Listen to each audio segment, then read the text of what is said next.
தமிழ்நாட்டில் திருப்பத்தூரில் வக்ஃப் வாரிய சொத்துக்களில் பல கோடி ரூபாய் மதிப்பிலான சொத்துக்களை மசூதியின் குறிப்பிட்ட சில முத்தவள்ளிகள் ஆக்கிரமித்துள்ளனர். இதன் மூலம் ஏராளமான ஏழை மக்கள் பாதிக்கப்பட்டுள்ளனர். எனவே மத்திய உள்துறை அமைச்சர் இந்த விவகாரத்தில் தலையிட்டு ஏழைகளின் சொத்துக்களை மீட்டு தர வேண்டும் என கோரிக்கை வைத்திருக்கின்றனர். இதுகுறித்து டெல்லியில் சில மத்திய அமைச்சர்கள், நாடாளுமன்ற உறுப்பினர்கள் மற்றும் உயரதிகாரிகள் ஆகியோரிடம் எங்கள் கோரிக்கைகளை வலியுறுத்தியுள்ளோம். மேலும் இந்த விவகாரத்தில் சட்ட ரீதியாகவும் அணுக முடிவெடுத்துள்ளோம் என்று தெரிவித்துள்ளனர். இந்த விவகாரத்தில் ஏற்கனவே தமிழ்நாட்டில் சம்பந்தப்பட்ட மாவட்ட ஆட்சியர் மற்றும் அதிகாரிகளிடம் புகார் மனுக்களை கொடுத்துள்ளோம். 15 நாட்களில் உரிய சட்ட நடவடிக்கைகளை எடுப்பதாக தெரிவித்தனர். ஆனால் இதுவரை எந்த நடவடிக்கையும் எடுக்காததால் டெல்லியில் முகாமிட்டு மத்திய அமைச்சர்களை சந்தித்து வருகிறோம் என்று கூறியிருக்கின்றனர். அதேபோல் திருப்பத்தூர் எஸ்பியிடம் பாதுகாப்பு கோரி மனு அளித்துள்ளோம். மேலும் இந்த விவகாரத்தை தமிழக முதல்வரிடம் கொண்டு செல்ல முயற்சி எடுத்துள்ளோம் என தெரிவித்தனர். விரைவில் நீதிமன்ற வழக்கும் தொடரப்படும். இது தமிழகம் மட்டுமல்லாமல் நாட்டின் மற்ற பகுதிகளிலும் ஏழை மக்களின் சொத்துக்களை வக்ஃபு என்ற பெயரில் பறிக்கப்படுகிறது என்று தெரிவித்துள்ளனர். ஆகையால் நேற்றைய தினம் டெல்லியில் முக்கிய அமைச்சர்களையும் மத்திய அமைச்சர்களையும் முக்கிய அதிகாரிகளையும் சந்தித்து இந்த கையாடல் பண்ணிய பல கோடிக்கணக்கான அதாவது ஏழை மக்கள் எளிய மக்கள் பயன்பட வேண்டும் அந்த பணம் அதை சில தனிப்பட்ட முக்கிய நபர்கள் கையில் வச்சுருக்காங்க.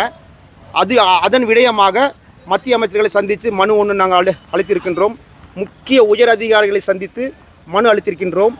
அது இல்லாமல் இதற்கு மேலும் சரியாக நடவடிக்கை எடுக்காவிட்டால் உச்சநீதிமன்றத்தில் சட்டப்படி வழக்கும் தொடர நாங்கள் இருக்கின்றோம். அது இல்லாமல் டெல்லியில் ஒரு முழு அரசு சம்மதத்தோடு நாங்கள் ஒரு போராட்டத்தையும் நடத்த இருக்கின்றோம்.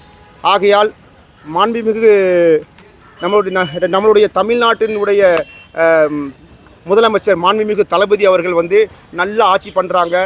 அவர்கள் இந்த விஷயத்தில் கவனம் கொண்டு இந்த ஏழை எளிய மக்களுக்கு அந்த கோரிக்கையை சரியாக கிடைக்கிறதுக்கு மாண்புமிகு தமிழ்நாடு முதலமைச்சர் ஆமாம் செய்யணும்.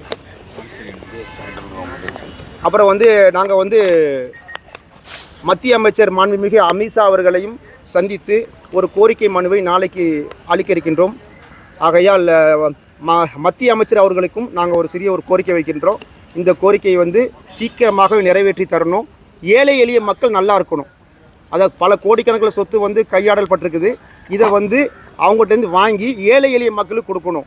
அந்த நோக்கத்தோடு நாங்கள் இறங்கியிருக்கிறோம். ஒரு நல்ல முயற்சியில் உங்களை மாதிரி பத்திரிகையாளர்கள் எங்களுக்கு சப்போர்ட் பண்ணி இந்த ஏழை எளிய மக்களுக்கு ஒரு நல்ல வாழ்வாதாரத்தை உண்டாக்கி கொடுக்கணும் என்பது எங்களுடைய நோக்கம்.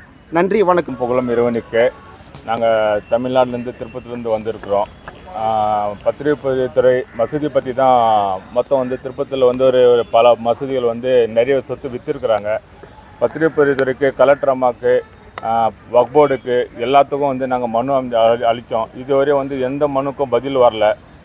நாங்கள் தொடர்ந்து போராடின்னு தான் இருக்கிறோம். இதுக்கு யாருமே சரியான முறைக்கேடு பதிலே சொல்லலை இதுவரையும். அதனால தான் நம்ம லட்சுமி உரிமையை சந்தித்து இங்கே டெல்லியில் எல்லா அமைச்சருக்கும் நேரில் சந்திக்கிறதுக்கு வந்திருக்கிறோம். இது உடனே தீர்வு கிடைக்கணும். தீர்வு கிடைக்கலனா கண்டிப்பாக அமலாக்கத்துறைக்கு இந்த கேஸ் கண்டிப்பாக நான் எடுத்துன்னு போகிறதுக்கு உறுதியாக இருக்கிறேன். அதுவும் இல்லாமல் டெல்லியில் ஆர்ப்பாட்டமும் இது இல்லாத டெல்லியில் ஆர்ப்பாட்டமும் கண்டிப்பாக நாங்கள் நடத்துவோம்.